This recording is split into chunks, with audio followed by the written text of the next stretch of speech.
Fill the bags, hold back the flood, or risk losing everything. Where the road disappears into deep water, there is a desperate race against time. Everyone must help, and every bag counts. Mehar is on the front line of Pakistan's flood crisis, a city in a fight for survival. Within a few days, residents built a wall of mud and sandbags around their town to keep the water out. If more water comes, then there will be a threat. But for now, the water flow is stopped.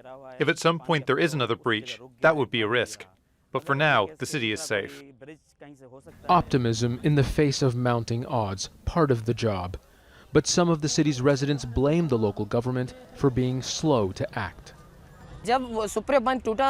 There's a lot of confusion here. They only warned us to leave when there was a breach. They should have warned people sooner. They're telling us at a time when people can't go anywhere. The roads have already been blocked. Look how close the water's come. Look how close the water's come.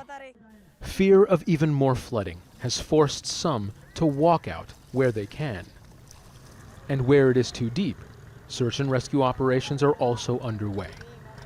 But many families remain perilously close to a growing threat. This is a town that is almost completely surrounded by floodwaters. Local officials tell us that 80% of the 1 million people who live here have already evacuated. Those that have stayed behind are either waiting to see what happens, or they are working around the clock to make sure that this mud wall does not breach. Because this mud, these sandbags, these are the only things that are standing between this town being saved or being completely overwhelmed by floodwaters that are everywhere. Compounding matters, a relief operation still struggling to get off the ground. Townspeople surrounded a rescue vehicle demanding food, but there was none to give. Empty-handed and angry, they say they don't know what is worse, not having enough to eat, or the ominous rising water at their doorstep. Zain Basravi, Al Jazeera, Mehar, Dadu District, Sindh, Pakistan.